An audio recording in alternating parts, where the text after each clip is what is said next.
নমস্কার। আজকে আরেকটা অনুপ্রেরণামূলক পোস্ট নিয়ে আপনাদের কাছে এসেছি।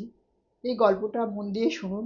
আশা করি খুব ভালো তো লাগবে। ১ নম্বর। ২ নম্বর হচ্ছে যে আমরা জীবনে যখন ভগবানের শরণাপন্ন হই, তখন আর আমাদের জীবনে কোনো বিপদই আর কাজ করে না। সব বিপদই কি বলুন তো, পৃথিবীতে যেখানে যাই হোক না কেন, আমরা তার চরণতলে তার শরণাগত হয়ে যদি থাকি এবং পূর্ণ আস্থা এবং বিশ্বাস রাখি, তো আমাদের একটা সামান্য চিমটিও লাগবে না, কিন্তু সেই বিশ্বাস এবং ভরসা ভগবানের প্রতি রাখতে হবে। সেই বিষয়ে আজকের গল্পটা। শ্রীকৃষ্ণ ক্ষেত্রে গেছেন, সেখানে বিভিন্ন রকম স্ট্র্যাটেজি তৈরি হচ্ছে যে এখানে ঘোড়া দাঁড়াবে, এখানে হাতি দাঁড়াবে, এখানে কৃষ্ণ অর্জুনকে নিয়ে দাঁড়াবে, এইসব রণনীতি সব তৈরি হচ্ছে।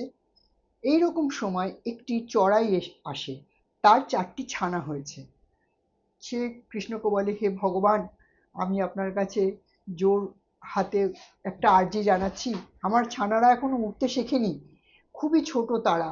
এই যুদ্ধের প্রস্তুতি হচ্ছে, আমি এবং আমার ছানারা আমরা এই ৫ জন আপনার শরণাগত। আপনি আমাদেরকে, আমি বিশ্বাস রাখি যে আপনি, আপনার ছায়া এবং আপনার শরণাগত হওয়ার কারণে আমি এই যুদ্ধের পরেও বেঁচে থাকবো, আমার বাচ্চা কাচ্চা সহ, এবং সুস্থ শরীরে। কৃষ্ণ বলেন, দেখো চড়াই, নিয়তির উপরে আমার কোনো হাত নেই। নিয়তি যার জন্য যা ঠিক করে রেখেছে তাই করবে। সে বলছে, না, আমি কিচ্ছু জানি না ভগবান। আমি জানি আপনার শরণাগত যে, তার কোনো ক্ষতি হতেই পারে না, হবেই না। আমি এবং আমার পরিবারকে আপনি এই যুদ্ধক্ষেত্রে এই রক্ষা করবেন, এই বিশ্বাস আমার আছে।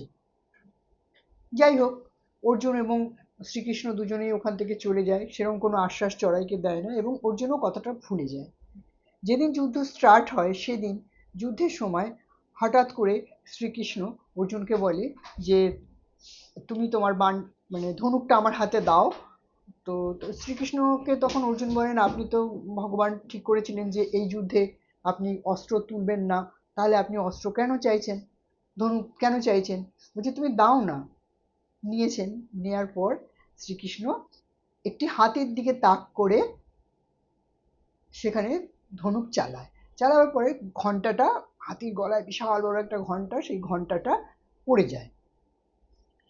তো অর্জুন মনে মনে হাসছে যে ধনুকটা নিল, নিজের তো কোনো টার্গেটের ইয়েই নেই, না হাতিটাকে মারতে পারলো, শুধু শুধু ঘন্টাটা পড়ে গেল, টিপ মিস হয়ে গেল। অর্জুনের এটাই ভাবনা আর কি।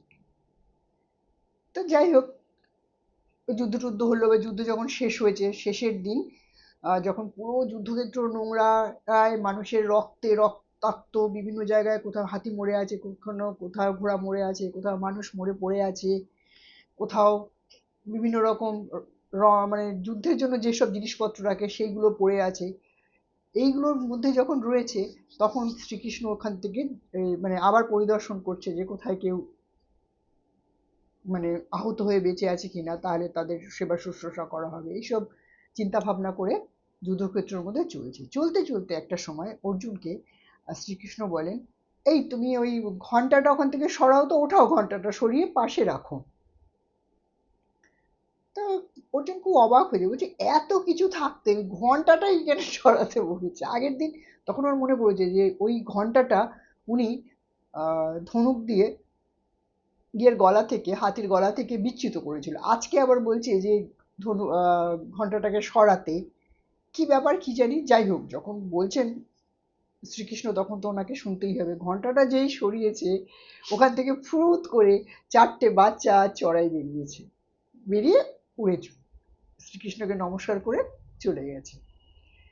তখন অর্জুন বুঝতে পারছেন যে ওই চড়াই শ্রীকৃষ্ণর কাছে শরণ চেয়েছিলেন যে আমাকে বাঁচিয়ে রাখার, বাঁচিয়ে রাখবে, এবং পূর্ণ আস্থা এবং বিশ্বাসের সহিত শ্রীকৃষ্ণের উপর ভরসা করেছিলেন। তাই সেদিন ওই ঘন্টাটা, অত যুদ্ধের মধ্যে অত বড় ঘন্টায় ৫টা বাচ্চা, ৪টে বাচ্চা এবং চড়ুই বেঁচে রয়েছে।